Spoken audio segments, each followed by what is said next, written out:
If you're looking for pound the best home health and beauty fragrance products, you need to go to ashkickin.com.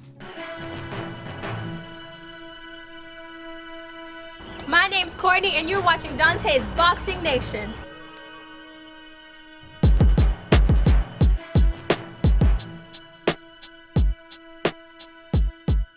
The main event, yes. Errol Spence, Kell Brook versus Errol Spence. How does it go down, Tony?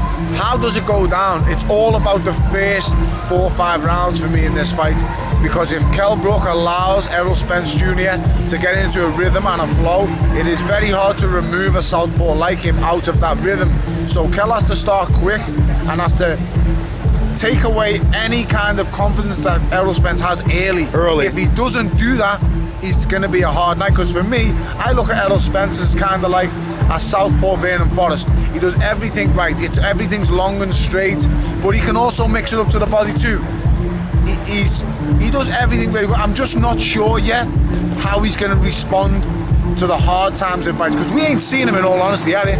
You know, blowing away Chris Algieri and Bondu, in my opinion, is nowhere near the level that Kell Brook's shown that he's at.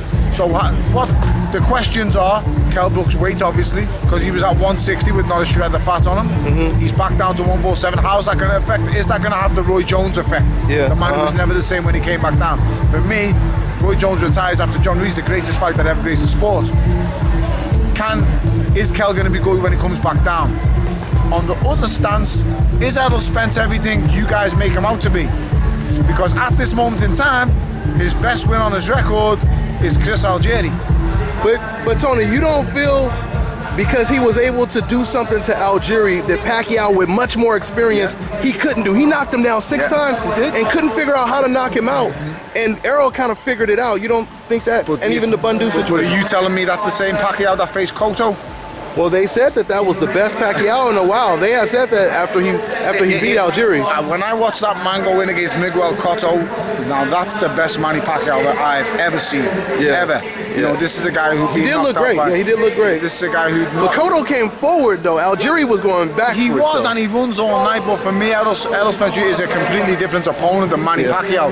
Errol Spence is someone who has the height and the reach. Manny Pacquiao is actually smaller than Chris Algieri. So it's whether, you know, these guys can.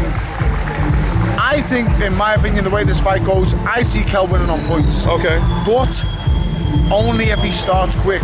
I'll know within 4 rounds how this fight's going to go, because if he starts slow, he's going to lose. He's going to lose. Okay. Because Errol Spence will hit the body hard. He will take risks, Errol Spence. And this is the hardest fight of Kell Brook's career at welterweight, without a shadow of a doubt. And this is also the litmus test for Errol Spence. Both guys are at a crossroads now. If Kell loses this, it's very hard to come back from. Errol Spence loses this, it wasn't the right time. That's all it's down to. He's got somewhere to go. This is very tough. This is a make or break for Kell Brook. It really is. So 2 guys in different positions in the career. Let's see how it pans out. Like I said, I think Kell Brook's experience will come through, and I think he will see a points win from Kell Brook. Style-wise, not just the size. Do you think Errol Spence is a tougher challenge for Kell Brook than Golovkin was? Or do you think Golovkin was tougher? Style-wise, no, because Triple G can walk through everything. I don't believe for 1 minute Errol Spence can walk through everything that Kell Brook throws. He's a natural welterweight, so he ain't walking through anything that Kell hits him with. Triple G could, and that was the big difference. When somebody can walk through the best of what you've got, it's hard, man. It's long. It's long, and you ain't got no way out. And especially when they hit much harder than you too, and you can't put a dent in them. So basically, it's only a matter of time until things are stopped. So with Errol Spence fight, stylistically, he's a completely different opponent than Triple G.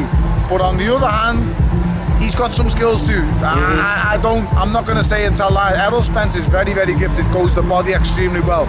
He throws straight punches very correctly, very hard down the pipe. He also likes to come around the side, pulling. He's well skilled. He comes around the sides by pulling the gloves down and slamming them hooks around, as we see in the Algieri and the Bundu fight. He's got a lot of different strings to his bow. He just hasn't competed at a high level yet, in my opinion. He's competed at gatekeeper level. But don't get me wrong. But everyone had to make that transition, though, right? And this is the one where, let's see if he is what you guys build him up to be, because I think he has the potential to, yes. but I don't know yet. This is the real test. It's like Anthony Joshua and Vladimir Klitschko. I said all the way through, we don't know how good Anthony Joshua is, and that's not his fault.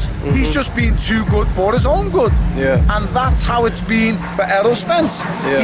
He's done the gatekeepers, he's done the European, well, in Anthony Joshua, European level, British level, gatekeeper level, blowing all these guys away. Anthony Joshua just won on the world stage and blown the old master away. Can Errol Spence Jr. come into this fight and do something similar to Kell Brook? Because it's going to take that kind of performance to beat Kell Brook, in my opinion. Hi, you're watching Dante's Boxing Nation. Woo!